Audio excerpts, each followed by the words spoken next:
Hello, hello! I am Ben Pick, and thank you for joining me in Running to Write, where I give questionable writing advice through writing metaphors. This is the last episode of Season 4, and I'm going to do something a little different as I break down writing a hook. Hear me out on this. The first episode of the anime for Yu Yu Hakusho was a flawless hook. Now, the episode itself is not perfect. That's not what I'm trying to prove. What it does do is hint at the series to come, establish some deep interest in the mysteries set up, and go on one hell of an emotional journey. Sit tight, this will be a long video. Yu Yu Hakusho's episode clocks in at an easy 23 minutes and 11 seconds. I think this discussion will be close as I break down how it wrote a perfect hook, and what we as writers can learn and implement in our own hooks. Spoilers ahead for that first episode. If you want to watch a great moment of television without being influenced by my thoughts and opinions, which after so many decades and rewatches still makes me choke up with waterworks, pause this video, watch it for yourself, and then come back. I'll give you a chance to savor it here with a 3, 2, 1. Alright, deep breakdown of that episode and how to instantly draw in viewers and readers. Our first introduction to the anime is through that upbeat song called Smile Bomb.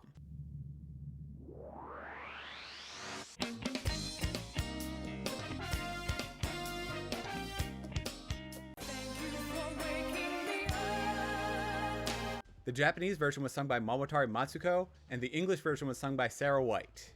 Like any good introduction, we see our main characters on screen, though without any context. And sometimes the places and characters and situations shown don't happen in the series.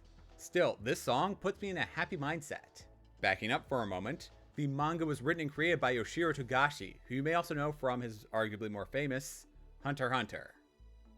In Yu Yu Hakusho, which was done before Hunter x Hunter, he honed the art of subversion.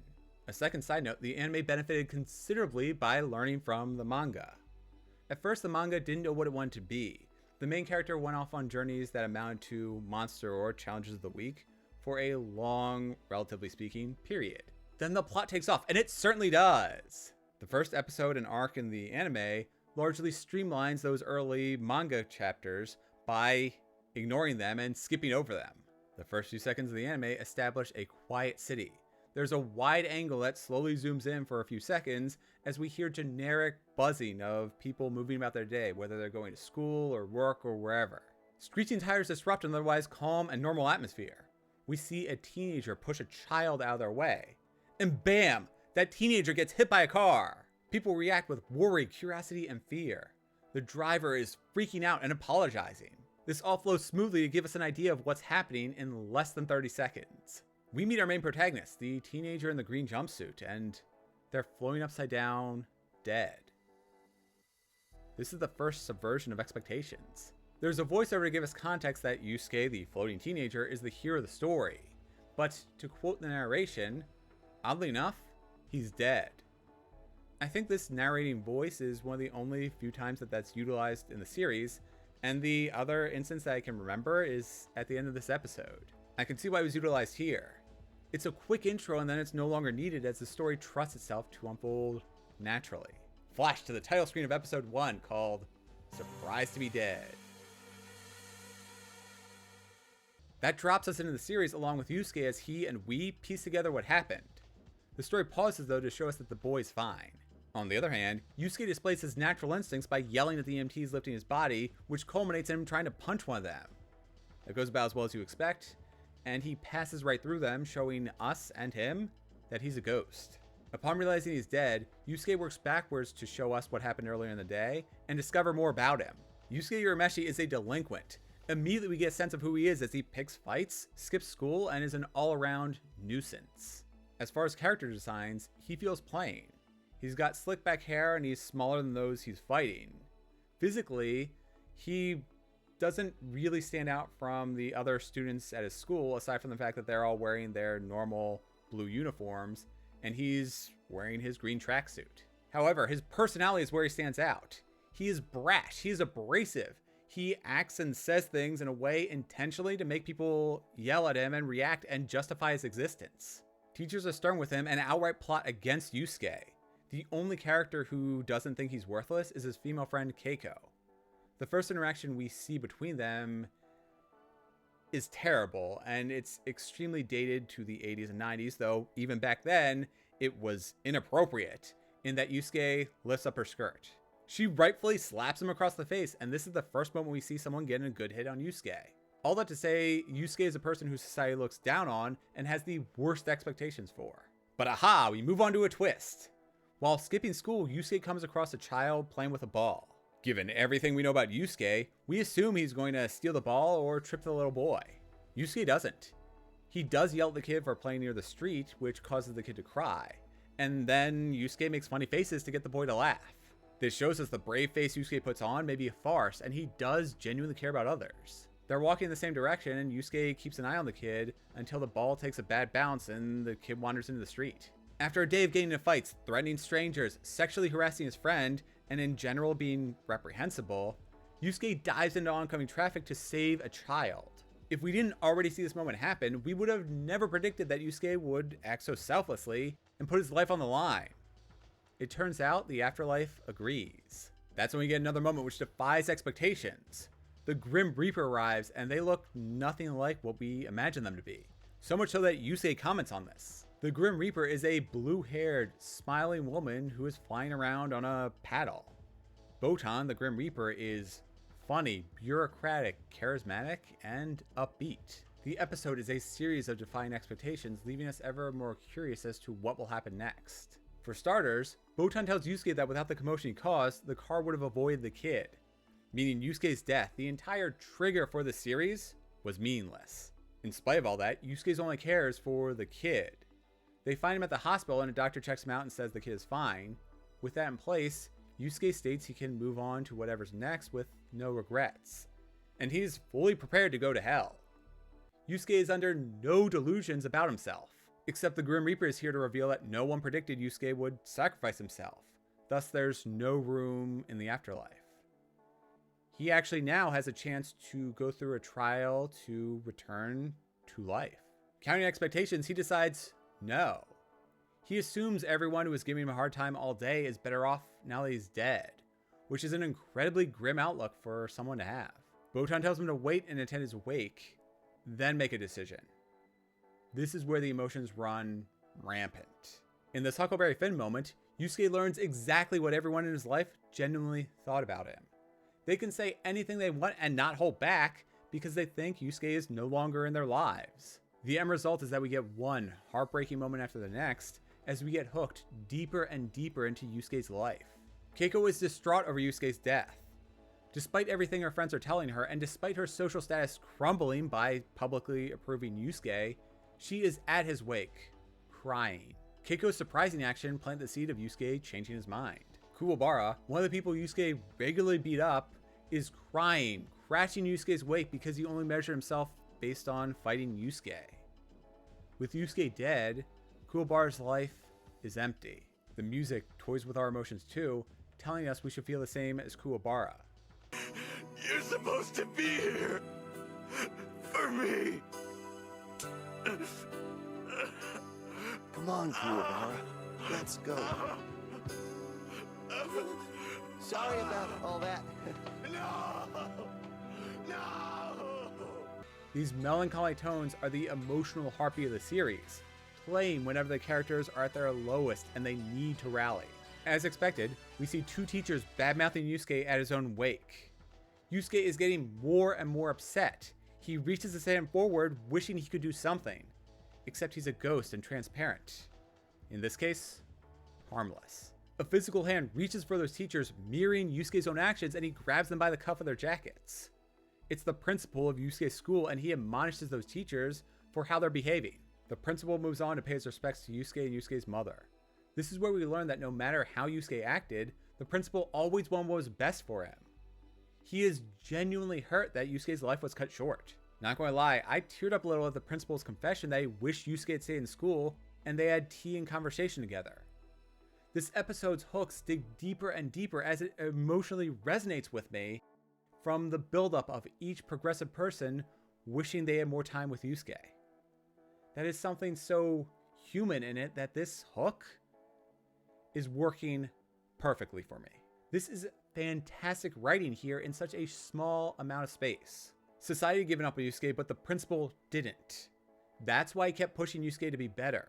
The principal wanted to be a friendly ear to listen to Yusuke's problems. The principal considers it a personal failure he didn't reach Yusuke before his untimely demise. He laments the loss of the person Yusuke could have been, and the story pulls me deeper and deeper in. The boy Yusuke saves shows up to give his naive impressions and show us exactly how young he is. He goes on to say that he wants to play with Yusuke tomorrow, not understanding the meaning of death. Seeing how Yusuke's death affects those around him, he changes and grows in such a short period of time that feels natural and not forced. He now decides that he wants to go through the ordeal and return to life. All throughout this episode, we get incredible emotional depth and character development in a matter of seconds. That is the work of a master storyteller. As though the episode realized I was being too emotional at the wake, it shifts to a comedic beat. That is how the perfect hook ends. In only 23 minutes and 11 seconds, we got a brief highlight of the characters, and our expectations continue to be subverted. Also, we explored incredibly vulnerable and emotional scenes through the reactions of secondary characters. I want to immediately watch the next episode and the one after that, even knowing where it leads. The manga is amazing storytelling, and the talented animators raise the anime even higher, helped along by a simple and unbelievable score. There were no excessive details. Everything served to progress the narrative, introduce and then immediately raise the stakes, and deliver a fulfilling story within that 23-minute and 11-second runtime. Delving a little further, this episode is a microcosm of the entire series. There are two main themes throughout. The first is the desire to better ourselves. The principal wanted Yusuke to be better. Kuwabara wants to be a better fighter, and by the end of the episode, Yusuke wants to be the person that those crying at his wake believe him to be. The second theme is team, team, team. Yusuke didn't care about his life until he saw how people reacted to his death. There are small moments throughout this episode where Yusuke acts in a certain way because how it will trigger other people to react to him. In essence, Yusuke acted out because of how others react to him, and those others form the team that he's a part of. The entire series is based around the vibrant cast of characters and how they interact together and oppose each other. To paraphrase an out-of-context comment from much later on in the series, it's expected that people will work to improve themselves following their friend's death. But for their strength and skill to ascend when that person returns to life is truly remarkable. The character relationships are the biggest strength of the series. It's all about how they work together. Situations and decisions affect not just those involved, but everyone in their orbit. There are multiple times across the series where Yusuke's friends are put in danger despite being far removed from the main fights, because Yusuke is trying to stop a monster. This in turn fuels Yusuke to risk his life by drawing on his life's energy and even out the scales. All of these relationships and the associated tension get hinted at in the first episode. Sure, Keiko is the love of Yusuke's life, but there's another person who is falling apart at Yusuke's wake, and who arguably has a stronger connection to Yusuke. Kuwabara and Yusuke throughout the series push one another to be better, and through that connection, they do. I don't want to know how far the fanart goes between Yusuke and Kuwabara, as there's a lot of subtext. I do know that when the other person's life is on the line, that's when each of the fighters reaches their peak power to save the day. The first anime episode of Yu Yu Hakusho, Surprised to be Dead, is a perfect hook. I am Ben Pick, and thank you for watching me share one of my core memories which has shaped me into the writer I am. This has been Running to Write. Hi everyone, Past Ben here. This is my longest episode to record, so I did it in multiple parts. That being said, this final segment that I'm about to begin was the first thing that I recorded. My original script ended here. I kept it upbeat, and I am thrilled to share one of my favorite series with you all. I focused on why Yu Yu Hakusho's first episode in the anime is the perfect hook, and what we as writers can learn from its successes. Tonight's episode is long enough, so I won't hold against any of you if you close down the window and don't end season 4 of Writing to Write on a downer. Don't worry though, I'll leave you all with a positive and hopeful note at the end of this personal story that I'm about to share. Thank you all for being my therapist, as everything that happened shook me up for quite a few days. I'll give my usual 3, 2, 1 warning before I start talking personal life. 3, 2, 1. In between when I finished writing the script and recording it, my dog was savagely attacked. Long story short, my new neighbors made a mistake and their dogs got out from behind an enclosed fence. I am eternally grateful for two key details. The first being that I was the one walking my dog and not my wife, and the second was that I was walking him during a time of high population traffic. I failed to both separate the attacking dog and maintain control of my own dog to keep him from panicking and running into oncoming cars. What this means is while I was able to rip the attacking dog off of my dog and hold him in place, I couldn't also get Rufus to safety. Luckily, another man happened to be walking by. While I poured my full strength into ripping this attacking dog off of Rufus and holding the attacking dog in place, the other man was nice enough to grab Rufus' leash and lead him safely away. Side note, due to issues that happened before we adopted him, Rufus only has a few of his teeth left, so he's not able to properly defend himself, and halfway through this fight, he rolled on his back to be as minimal of a threat as possible. Needless to say, without me being there, who was using my full strength to restrain the other dog, things would have been much, much worse. One other side note is that my natural instinct to seeing two dogs fighting is to throw my arms into the mix to separate them, using my body as the barrier. On the day that I was walking Rufus, I was wearing a sweatshirt, so the dog that I pulled off of Rufus never broke skin when I tried to stop him from sinking his teeth into Rufus. That's a weird phrase to say out loud, and I've only had to separate dogs that were fighting twice in my life. I know I sound pretty morbid, but I'm looking for the silver lining in this whole experience. Anyways, I restrained the other dog long enough for the owner to come outside and take their dog away. I then brought Rufus home, where my wife was really distraught over everything that had happened. She took off a sick day to take Rufus to the hospital, where he got a decent number of stitches and medications, and I started my work day. Yeah, I could not concentrate that day or even handle basic tasks. My one meeting, I think I might have growled at my boss if I even bothered taking myself off mute. Why is any of this relevant, and how does it correlate to Yu Yu Hakusho? Emotionally and mentally, I was non-functional that morning and for many of the days following. I felt tears coming, but they refused to fall to give me that small moment of release. My mind was stuck replaying everything from that morning, second-guessing all the actions I had taken, and kind of wishing that I had skipped work to go sit in the car outside the animal hospital with my wife. People at work kept wanting me to do things, and I had no will to want to get them done. So for lunch, I rewatched the first episode of Yu Yu Hakusho, and for 23 minutes and 11 seconds, regained control of my body as I let everything that happened to me that morning wash over me. Then that wake scene. Like clockwork. Just as Kuwabara enters and that music hits its peak, the tears fell. There you have it. I now know one of my strong emotional triggers. One of the first spoken words of the episode is by the driver after he hits Yusuke Urameshi, where he says, "I swear I didn't mean to, it was an accident. Life happens." My dog was attacked through a series of aligning accidents. I can't even be mad at the owners because Rufus has Houdini'd his own way outside before. Every single time it's been a horrible learning experience, and all I can do is try to be better and not make the same mistakes and not let my dog outsmart me. Much like Yusuke, we all have our own ordeals to work through. Unlike the hero in the story where we can undo our troubles, even death, well, to quote a song from around the time that I was watching this show for the first time, the scars remind us that the past is real. This episode will always be cathartic, and wow, does the series go through some tense and emotional moments as it delves into what it means to be human and the barriers between life and death.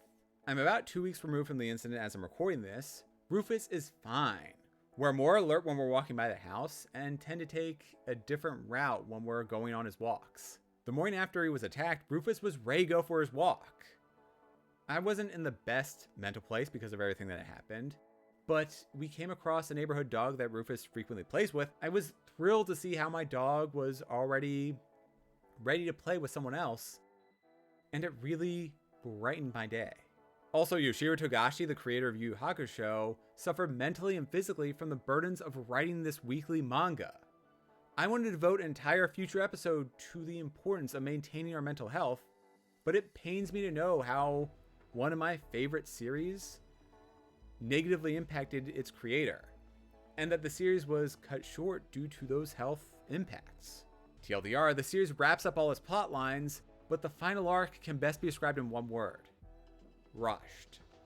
While I wish there were more depth to the ending, I would never want that to come at the cost of someone's mental or physical state. The good news is that with his current series, Hunter x Hunter, Yoshiro Togashi routinely takes breaks as he needs to. I'm sure there is still a lot of pressure to produce, but it's nowhere near as burdensome as it was when he was first starting off as a relative nobody. Now as a powerhouse in the industry, he's able to dictate his schedule much more. So what have I learned from Yoshiro Togashi's lessons in Yu Yu Hakusho? All I can do is strive to be better. Now if you'll excuse me, I'm going to go curl on the couch with Rufus and watch the remaining 111 episodes of Yu Yu Hakusho. Before I go, I'm keeping my promise by ending this episode on a high note and sharing a story about Rufus. This is why I'm not mad at the owners of the dogs that attacked Rufus. Rufus has gotten out of our house a total of 3 times, 2 of which were absolutely my fault. The first time it happened, I was getting ready for a walk and I opened the front door and there were a bunch of packages on my front doorstep. So I brought those inside and told Rufus to stay, but the second I turned my back, he bolted. While I was chasing after him, he ended up running into the street and it was raining at oncoming traffic. And luckily he crossed at the stoplight, so the cars were able to stop and let him go and he was perfectly fine. He ended up going to the park that I was eventually going to walk him to. And I then brought him back and I was, terrified, but my heart slowly started to get back to normal and it all ended up fine. It's just a really dumb story about how Rufus is really bad at listening. The second time Rufus got out due to my carelessness shows exactly how much of a giant baby he is. That morning it was cold and it had snowed a little bit, and I took the trash out to the curb. I left the gate open because I was going to do multiple trips, but I got distracted. Rufus ran downstairs and looked like he had to go to the bathroom, so I opened the back door to let him out, not remembering that I had left the gate open. I went back to what I was doing and panicked minutes later, only to open the door and see Rufus waiting on the porch, eager to come inside. I brought him in and cleaned off the snow, but I know my dog. I went back outside to check his paw prints in the snow to see where he had gone. He ran right for that open gate, made it 5 feet further, didn't even get to our parked car, before he turned around, peed, and ran right to the porch to be let back in. That is Rufus. Spoiled beyond belief and unwilling to go outside when there's a slight chill in the air, or worse, pouring rain.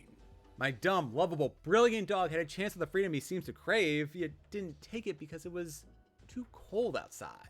In the 2 weeks since he was attacked, we've been giving Rufus more pizza crust, hugs, and let him sleep carefree on the couch under as many blankets as he wants. He is living his best life. I hope you all live as relatively carefree as Rufus does. See you next time as we begin Season 5 of Running to Write.